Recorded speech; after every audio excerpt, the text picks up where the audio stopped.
तो देखिए इस समय हम माघ मेला क्षेत्र में त्रिवेणी मार्ग के करीब हैं, मतलब और यहाँ पे जो शंकराचार्य हमारे जो है स्वामी श्री श्री अविमुक्तेश्वरानंद जी महाराज, तो उनका यहाँ पे शिविर है। यहाँ पे सभी लोग शिविर को पूजते हुए आ रहे हैं उनके दर्शनों के लिए।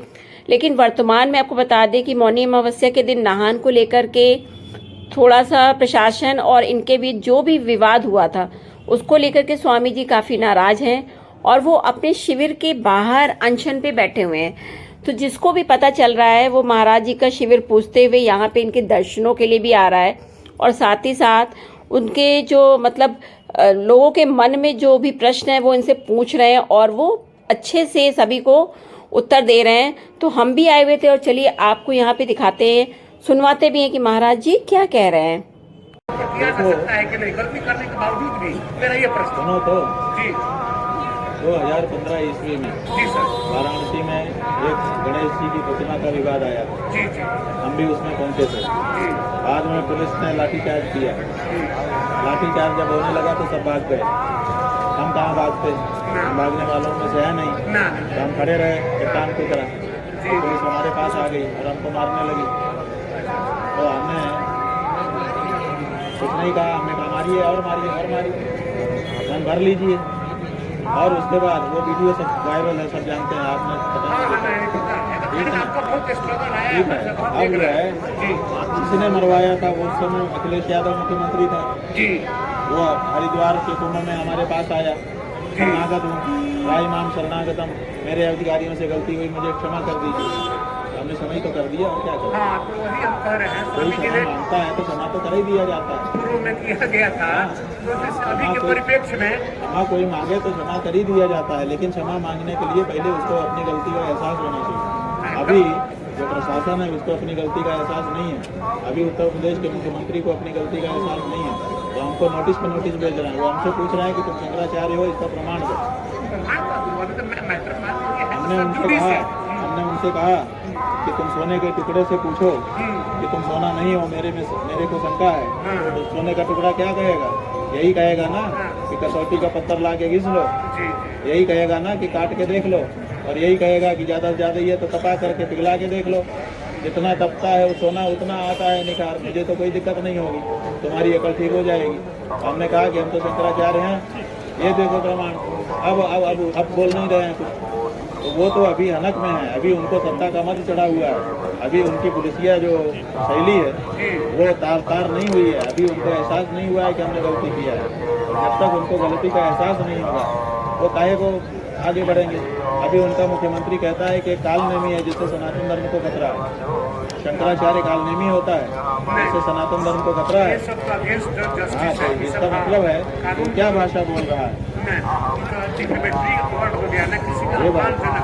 ये बात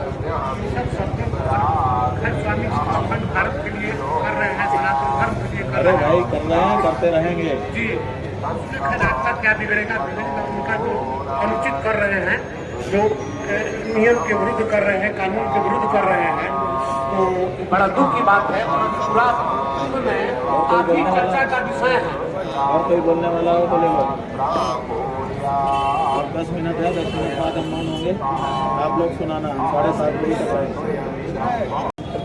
योगी जी ने औरंगजेब की बात की, औरंगजेब कहा गया, उनके जो समर्थक है सोशल मीडिया पर आपकी तरफ जो है ये एक नैरेटिव सेट कर रहे हैं कि आपने योगी जी को औरंगजेब कहा के संबोधित किया।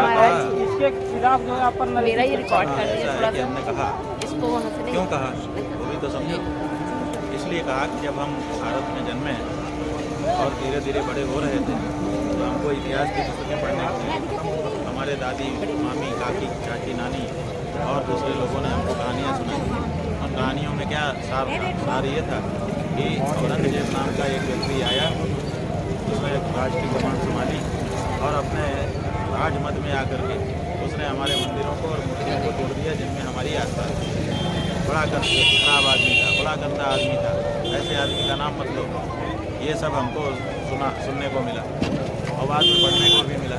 तो हमारे मन में ये धारणा बन गई कि जो मंदिर और मूर्ति को तोड़ करके फेंकता है वो औरंगजेब होता है।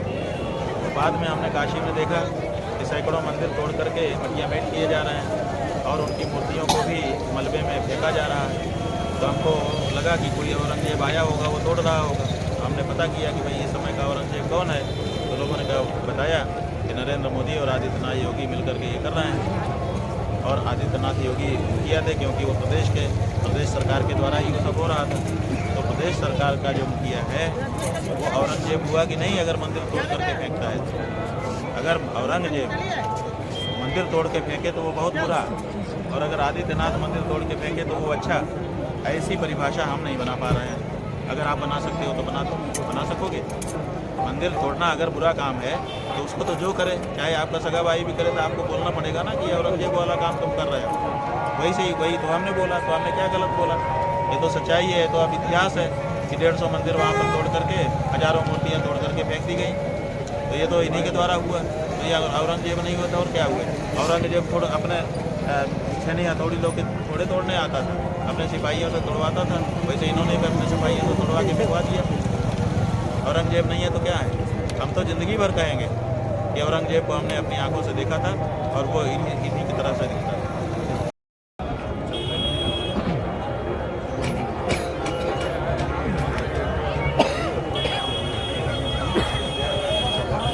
मैं आपसे एक शब्द में पूछना चाहता हूं कि आप सनातन के अनुयायियों को क्या संदेश देना चाहते हैं? हम ये संदेश देना चाहते हैं कि सत्य सनातन धर्म को पहचानिए। सनातन धर्म को अगर आप बिना पहचाने प्रयोग में लाएंगे तो बहुत बड़ा धोखा हो जाएगा। जैसे खाने पीने की चीज़ों पर एक्सपायरी डेट देख करके आप लोग प्रयोग करें दवाई के डिब्बे में, तो लाभ होता है। अगर एक्सपायरी डेट नहीं देखा और खा लिया तो आप नुकसान हो सकता है। इसी तरह से गुरु करो जान के, पानी पियो छान के, पहले से कहा गया है। तो धर्म की बात जब कोई बताने के लिए आए और वो राजनेता हो तो समझ लेना कि ये गड़बड़ बताने के लिए आया है, क्योंकि राजनेता धर्म सही नहीं बताएगा। वो अपने स्वार्थ के अनुसार का धर्म आपको बताएगा। इसलिए धर्म की बात राजनेता से सुनना बंद करो, धर्म की बात धर्माचार्य से सुनो। आपको प्रणाम महाराज।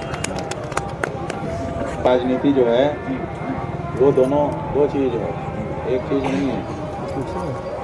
धर्म जो है वो भी लोक कल्याण के लिए प्रवृत्त है, राजनीति भी लोक कल्याण के लिए प्रवृत्त है, लेकिन दोनों का स्वभाव अलग है। कैसे स्वभाव अलग है? धर्म जो है वो कहता है कि हमें जन सेवा करनी चाहिए, जन कल्याण करना चाहिए। राजनीति भी कहती है कि हमें जन सेवा करना चाहिए, जन कल्याण करना चाहिए। लेकिन राजनीति कहती है पहले हम सत्ता हाथी आएंगे, जब सत्ता में आ जाएंगे तब लोक कल्याण करेंगे, पहले हमें सत्ता चाहिए। तो राजनीतिक पार्टी पहले सत्ता हाथ में लेती है, तब जन कल्याण शुरू करती है। और धर्म वाला वो कहता है कि जितना भगवान ने हमको दिया उसी में जितना हमसे हो सकता है हम कर देते हैं। लीजिए साहब 200 कंबल दे दिया, 5 लोगों को भोजन करा दिया, इतने लोगों को चावल बांट दिया, इतने को दाल बांट दिया, इतने को नमस्ते कर लिए, हमारा हो गया। समझ रहे हैं? तो धर्म वाले को कुछ चाहिए नहीं, जितना है उसी में से वो लोक कल्याण करेगा। और राजनीति वाले को पहले सत्ता चाहिए तब वो लोक कल्याण करेगा। इसलिए दोनों में अंतर है। मोटो तो एक है लेकिन रास्ते अलग है ना। सत्ता का रास्ता है तो सत्ता पाएंगे तब हम करेंगे। तो सत्ता पाने के लिए उनको हथकंडे चलाने पड़ते हैं और धर्म वाले को हथकंडा नहीं करना पड़ता। कोई संत राजनीति में नहीं जा सकता। देखिए राजनीति अपने यहाँ भारत में की इस समय की जो राजनीति है उसमें नियम है। आप चुनाव आयोग में अगर जाएंगे कि हम एक पार्टी पंजीकृत कराना चाहते हैं तो कहेंगे कि ठीक है बायलाज दीजिए, हम पंजीकृत कर देंगे। उसके साथ एक एफिडेविट करना पड़ेगा आपको कि आप धर्मनिरपेक्ष होंगे, इसकी शपथ दीजिए। तो जब तक आप धर्मनिरपेक्ष शपथ नहीं दे देंगे तब तक आपकी पार्टी पंजीकृत ही नहीं होगी भारत में। कोई जितनी पार्टियां हैं ये सब धर्मनिरपेक्ष पार्टी के रूप में पंजीकृत है और जो इनका सदस्य बनता है वो धर्मनिरपेक्षता की शपथ प्राप्त करता है और जो पद पर बैठता है वो भी धर्मनिरपेक्ष होता है। तो एक संत जो है वो धर्म की शपथ लेकर के बनता है और एक राजनेता धर्मनिरपेक्षता की शपथ लेकर के बनता है। दोनों शपथ दोनों भिन्न भिन्न शपथ है, दोनों शपथ एक व्यक्ति निभा नहीं सकता। इसलिए जो राजनेता है वो धार्मिक नहीं हो सकता और जो धार्मिक है वो राजनेता नहीं हो सकता। इसलिए जो संत होगा वो अपने धर्म की शपथ छोड़ करके तो काहे को धर्मनिरपेक्षता की शपथ लेने के लिए जाएगा? सवाल ही नहीं ये बात जी। अच्छा तो स्वामी जी, जैसे हमारे करपात्री जी महाराज थे धर्म सम्राट, तो उन्होंने राजनेता का भी पद संभाला था श्रीमान? नहीं संभाला था जी। करपात्री जी ने राजनेता का पद नहीं संभाला था। अच्छा। उन्होंने प्रेरणा दी थी लोगों को वो पार्टी में कुछ नहीं थे। आपने पार्टी का बाइलाज नहीं पढ़ा है। हमने पार्टी का बाइलाज, राम राज्य परिषद उनकी पार्टी थी, उसका बाइलाज हमने पढ़ा है। उसमें वो पदाधिकारी नहीं थे और उन्होंने कोई चुनाव नहीं लड़ा था। तो सक्रिय राजनीति में भागीदारी नहीं किए थे। प्रेरणा देते थे लोगों को कि आप राम का राज्य लाने के लिए काम करिए। प्रेरणा देते थे। प्रेरणा देना अलग वस्तु है और सक्रिय रूप से राजनीति करना अलग वस्तु है। नहीं, बिल्कुल नहीं हुए। चुनाव ही नहीं लड़े तो एमपी कहाँ से होंगे? ये उन्होंने अपनी, वो संत थे इसलिए उन्होंने अपनी मर्यादा बना के रखी। उन्होंने मर्यादा के बाहर जाकर के कोई कार्य नहीं किया, इसीलिए धर्म सम्राट उनको कहा जाता है। बाकी भी संत हैं, मुख्यमंत्री भी बन चुके हैं, लेकिन धर्म सम्राट हो पा रहे हैं? अभी भी है ही तो नहीं हो सकते। अच्छा, क्योंकि धर्म सम्राट होने के लिए धर्म नियमों की गहनता से परिपालना करनी होती है, वो नहीं कर सकता। एक साथ धर्म और धर्म निरपेक्षता की शपथ दोनों कैसे निभा सकते हो? बताओ।